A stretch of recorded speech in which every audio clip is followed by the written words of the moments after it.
Doctor Rajeshwari గారు, మీరు చాలా హెయిర్ ట్రాన్స్‌ప్లాంట్ చేశారు గదా! అవునండి. అండ్ అలాంటి వాళ్ళకి ఎలాంటి జాగ్రత్తలు తీసుకోవాలి? మీరేం చెప్తారు వాళ్ళకు? సో, హెయిర్ ట్రాన్స్‌ప్లాంటేషను చేసే వరకు ఒక ఓకే. ఒక ప్రాసెస్. అవును. ఇంకా హెయిర్ ట్రాన్స్‌ప్లాంట్ చేసినాక కాపాడుకునే మొత్తం గూడా పేషెంట్ మీదనే డిపెండ్ అయి ఉంటది. కాబట్టి కొన్ని చేయకూడదు అనేది కొన్ని మేము ఇన్‌స్ట్రక్షన్ అనేది ఓకే. చాలా ఇంపార్టెంట్. దాన్ని మనం పోస్ట్ ఆపరేటివ్ కేర్ అంటాము. ఓకే. సో, దాంట్లో ఏంటంటే ఫస్ట్ ఆఫ్ ఆల్ పేషెంట్ చేయాల్సింది ఎవరైతే జిమ్ చేస్తారో, ఎక్సర్‌సైజ్ బాగా అలవాటుందో అలాంటి వాళ్ళు ఒక 2 వీక్స్ వరకి అవాయిడ్ చేయాలి. Exercise yeah! చేయకూడదు. యాహ్! యాహ్! ఓకే. ఎందుకు అంటే ఇప్పుడు 2 వీక్స్ వరకి హెయిర్ ఏదైతే మేము ఇంప్లాంట్ జేస్తామో అవి నాటుకోవు. అవి బయటికొచ్చే ఛాన్సెస్ ఉంటాయి. బయటకి రావడం వల్ల ఏమైతది? ఆ రూట్ పోయినట్టే ఇంకా. సో, అందుకని ఒక 2 వీక్స్ వరకి ఆ ఇంప్లాంటేషన్ అవ్వదు కాబట్టి, ఆ 2 వీక్స్ వరకి మనము హెవీ లిఫ్టింగ్, జిమ్ అండ్ ఈ ఎక్సర్‌సైజ్‌లు చేయకూడదు. ఓకే. ఎట్లా అంటే వాకింగ్ అవి జేసుకోవచ్చు. వాకింగ్ అవి కామన్‌గా వాకింగ్ జేసుకోవచ్చు కానీ, ఈ హెయిర్‌కి ప్రెషర్ ఎక్కువగా బరువు హ్మ్. లేపడాలు, జిమ్ చేయడాలు, ఈ హెవీ లిఫ్టింగ్ అనేది అవాయిడ్ చేయాలి. ఇంకో థింగ్ ఏంటంటే, ఇప్పుడు చాలా వరకి స్మోకింగ్ అలవాటుంటుంది. అవును. ఆల్కహాల్ ఇది కామన్ థింగ్స్ కదా నౌఎడేస్.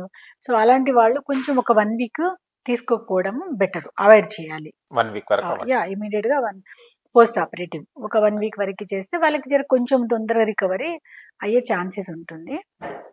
అండ్ ఇంకోటి ఏం చేస్తారంటే బాగా స్ట్రెస్‌ఫుల్ జాబ్ ఉందనుకోండి.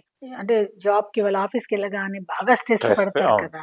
సో, అలాంటి వాళ్ళు కొంచెం ఒక 3 డేస్ వరకి ఇంట్లోనే ఉండి రెస్ట్ తీసుకోవడము బెటర్. బెటరు. సో, డైట్ విషయానికొస్తే కొంచెం బయట ఫుడ్ తినకుండా ఓకే. హోమ్ మేడ్ ఫుడ్ అట్లాంటివి తీసుకోవడం వల్ల మనం ఏం అవాయిడ్ చేయొచ్చంటే food poisoning things. Okay. Food పాయిజనింగ్‌లో మనకేమైతది మోషన్స్ అయితాయి. డెఫినిట్‌గా వామిటింగ్ అవుతది. అవును. సో, వామిటింగ్ అవ్వడం వల్ల ఏమైతది అగైన్ మళ్ళీ హెడ్‌కి ప్రెషర్ పడుతుంది గదా!